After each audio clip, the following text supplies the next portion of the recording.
बुतां लई बणियां ने। हमने कहीं का छोड़ा बेटी को? जो सुकून दे सकते थे उन्हें सुकून के काबिल नहीं रखा, जो बेसुकूनी वाले थे उनको जड़ दिया गया। तो नतीजा की निकलना जे? सुकून अल्लाह के लिए, सुकून अल्लाह के लिए। अगर सुकून लेना चाहते हो कुरान की कदर करो, जिक्र की कदर करो, हदीस की कदर करो, पढ़ने वालों की कदर करो, पढ़ाने वालों की कदर करो, और इसको थोड़ा थोड़ा लिया करो। ਉਹ ਯਾਰ ਮਾੜਾ ਜਿਹਾ ਸਾਲਣ ਹੋਵੇ ਉਹਦੇ ਉੱਤੇ ਧਨੀਆ ਜਿਹੜਾ ਨਾ ਜੀ ਕੱਟ ਕੇ ਸਬਜ਼ ਜਿਹਾ ਥੋੜਾ ਜਿਹਾ ਪਾ ਦਈਏ, ਉਹਦੀ ਸ਼ਕਲ ਵੀ ਸੋਹਣੀ ਤੇ ਫਲੇਵਰ भी सोना। वो दुनिया में जो मर्जी करते फिरो, थोड़ा किताब व सुन्नत सुकून वाली किताब से भी टच करके कभी कोई मसला पूछ लिया करो। आओ बताऊं ये क्या कहती है, सुकून कैसे मिलता है।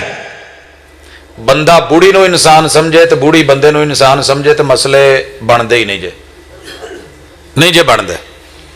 लेकिन असी की कहने मैं फन्ने खां तो तू औतरी नखत्री। ते ये जदों अपनी मां अगे ते भैणां अगे ते सहेलियां अगे रहिंदी कहंदी